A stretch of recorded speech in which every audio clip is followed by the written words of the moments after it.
There is often a lot of dilemma seen around a decision whether we should go for CA or we should go for MBA. CA और MBA में अगर मैं comparison थोड़ा draw करने की कोशिश करूं तो MBA फाइनेंस की तरफ और CA इन दोनों में कंफ्यूजन ज़्यादा रहता है कि हमको किस एरिया में आगे बढ़ना है। CA जो कि एक इन डेप्थ करियर है, अकाउंटिंग, फाइनेंस, मैनेजमेंट अकाउंटिंग या आप कह लीजिए ऑडिट, रिस्क मैनेजमेंट, इन सब एरियाज में कहीं ना कहीं चार्टर्ड अकाउंटेंसी एक इन डेप्थ नॉलेज आपको प्रोवाइड करता है। MBA एक होलिस्टिक स्टडी है, एक ओवरऑल स्टडी है जिसमें फाइनेंस भी एक स्पेशलाइजेशन है, लेकिन बहुत डायनामिक एरियाज जैसे मर्जर्स एक्विजिशंस हो गए या कंसल्टिंग हो गया या इन्वेस्टमेंट बैंकिंग हो गया, ऐसे एरियाज में कहीं ना कहीं MBAs को ज़्यादा एज मिलता है। तो करियर एस्पिरेशंस अलग अलग हो सकते हैं, करियर गोल अलग अलग हो सकते हैं हमारे, और उसके हिसाब से हम करियर चूज़ कर सकते हैं। दोनों में थोड़ा सा डिफरेंस इस बात को लेकर भी है कि चार्टर्ड अकाउंटेंसी को आप 3 फेज में कर सकते हैं। 12th के बाद ही आप इसको पिक कर सकते हैं।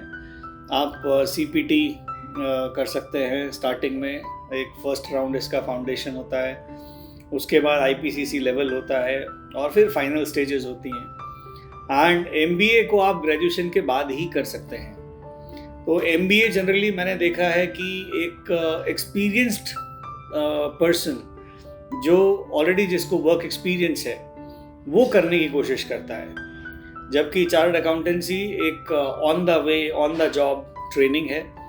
आप जितने में अपना CPT फाउंडेशन वगैरह करते हैं, IPCC करते हैं, उसके साथ साथ आप काफ़ी हद तक ऑन द जॉब ट्रेनिंग भी under companies, under reputed CAs आप अपना आर्टिकलशिप, अपना वर्क साथ साथ करते रहते हैं। और सैलरी पैकेजेस में भी मैं अगर कहूँ तो देखिए डिफरेंस यहाँ पर क्या है, Tier 1 और Tier 2।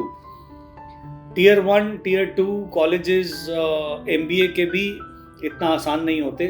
IIMs वगैरह को क्लियर करना इज़ वेरी डिफ़िकल्ट, एंड इसी तरह से CA को भी करना बहुत मुश्किल हो जाता है। लेकिन अगर Tier 3, Tier 4 लेवल के कॉलेजेस अगर हमको करने हैं तो वो काफ़ी आसान होते हैं। हम कहीं से भी MBA कर सकते हैं और अपना करियर को आगे बढ़ा सकते हैं। लेकिन CA को करने के लिए आपके अंदर बहुत अलग तरह की स्किल्स चाहिए, जिसमें प्राइमरीली मैं मानता हूँ कि आपकी न्यूमेरिकल एबिलिटी बहुत स्ट्रांग होनी चाहिए। अगर ये आपकी एबिलिटी अच्छी है, mathematical, you can play with you can have fun with numbers, you can play with numbers. If you have this kind of attitude, then you can move ahead in chartered accountancy. Or MBA is all about discussions, dynamics. You will be dealing with people, you will be interacting with a lot of guys, and you can move forward into that direction.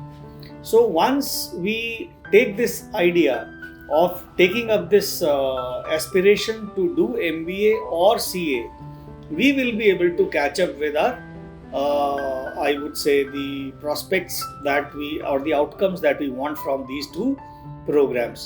तो कोशिश करनी चाहिए हमको कि CA और MBA में अपने goals clear रहें तो हम उसको आराम से उसको कैचअप कर सकते हैं, अपने गोल्स के हिसाब से डिसाइड कर सकते हैं। स्किल सेट दोनों में अलग अलग है और पेडागॉगी भी बहुत अलग है।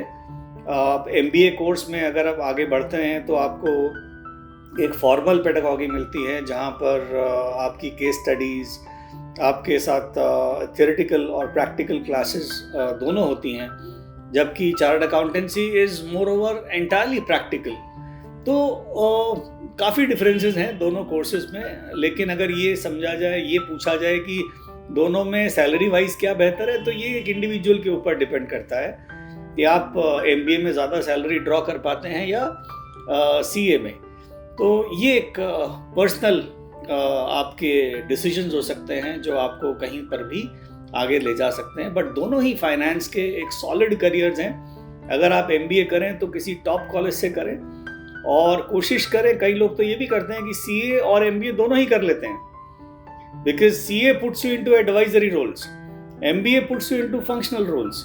तो दोनों ही अपने आप में बहुत सक्षम, बहुत बढ़िया करियर्स हैं एंड जिनकी न्यूमेरिकल एबिलिटी स्ट्रांग है उनको इन दोनों करियर्स के लिए प्रयास करना चाहिए। And I wish you all the good luck. And कोई भी किसी तरह का कन्फ्यूजन हो, आपको इन करियर्स के बारे में डिटेल में जानना हो, आप आइए, पर्सनली मिलिए, और या इस चैनल को सब्सक्राइब करिए। कमेंट्स में अपने कुछ भी आपके डाउट्स हों उसको लिखिए, and I will love to reply those comments. And I wish you all the best for careers into finance and chartered accountancy. Both are really good.